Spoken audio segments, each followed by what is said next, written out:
you are not free. And the most absurd thing about it all is that you think it is.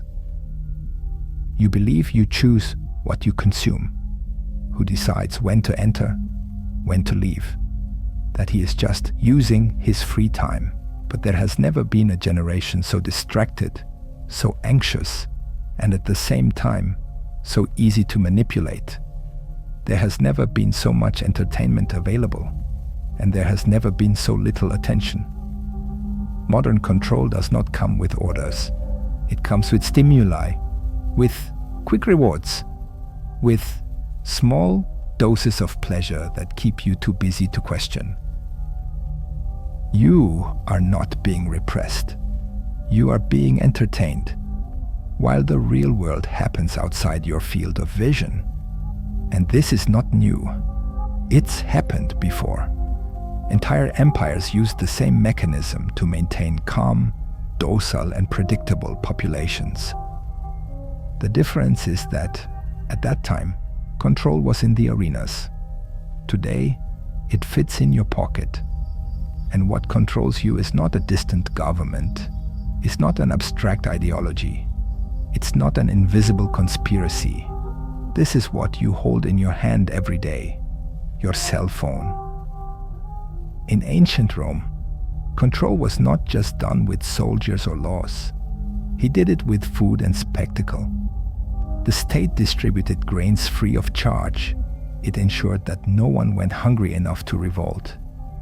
And at the same time, it offered constant entertainment, games, races, fights, crowded arenas. The people did not need to agree with the system. I just needed to be busy. These shows did not exist to educate, elevate, or liberate. They existed to distract, to channel frustration, to transform social tension into momentary catharsis. While the population cheered in the stands, power was reorganized out of sight. Critical decisions were made. Wealth was concentrated. Authority was centralized. The bread calmed the stomach. The circus numbed the mind. And this is the point that is almost always forgotten. It wasn't about innocent fun. It was about social management. Less hunger, less revolt, less critical thinking, less organization. An entertained population is predictable. A predictable population is controllable. Rome didn't fall because of bread and circuses. But bread and circuses ensured that when the real problems piled up, almost no one was alert enough to react.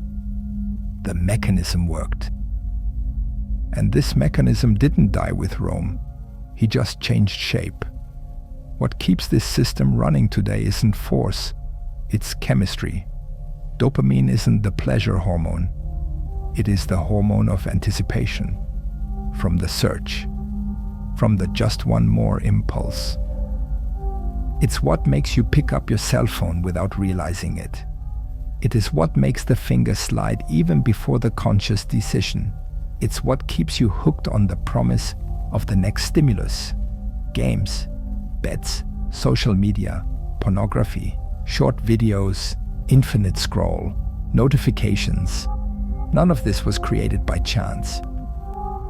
The largest platforms in the world were built by the brightest minds in behavioral psychology, of neuroscience and engineering, years of testing, billions of data, continuous experiments to answer a single question: how to capture and maintain human attention for as long as possible. Not to generate deep satisfaction, but to generate constant stimulus, because satisfaction ends the cycle. Stimulus restarts. And the effect of this isn't just individual, it's social. Less sustained attention, less tolerance for silence, less capacity for long reflection, less resistance to discomfort. A constantly stimulated mind loses the ability to stop, and a mind that doesn't stop, don't question. Rome didn't need the people to be happy. They just needed them to be distracted. Today, The principle is the same, only the mechanism changed. Before, the control had an address: arena, coliseum, specific dates, physical limits. Today the circus is portable, fits in your pocket. It operates 24 hours a day. It's personalized, adapted to your mood, your fear, your curiosity, your weaknesses. Before, thousands watched the same show. Today, each person receives their own.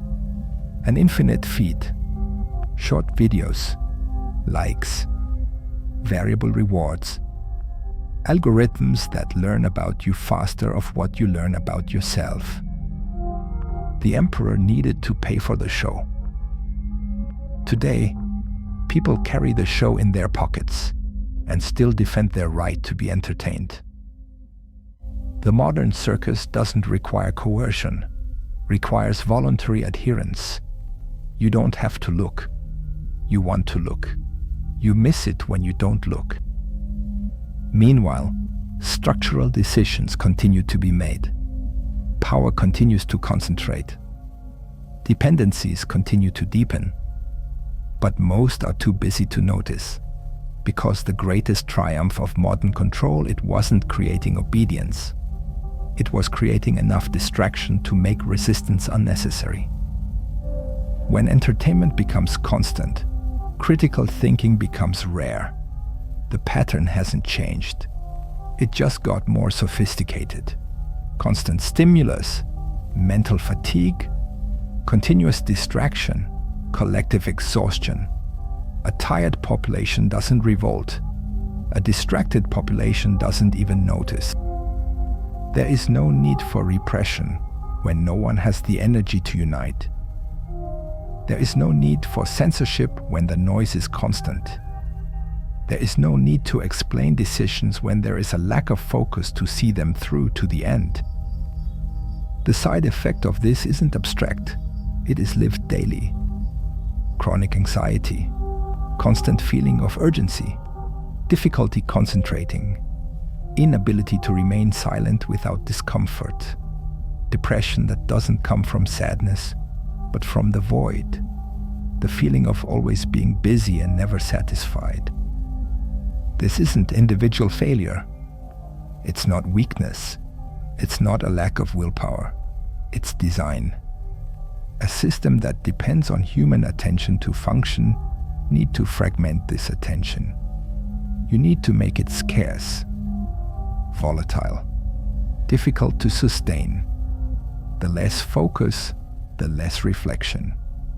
The less reflection, the less resistance.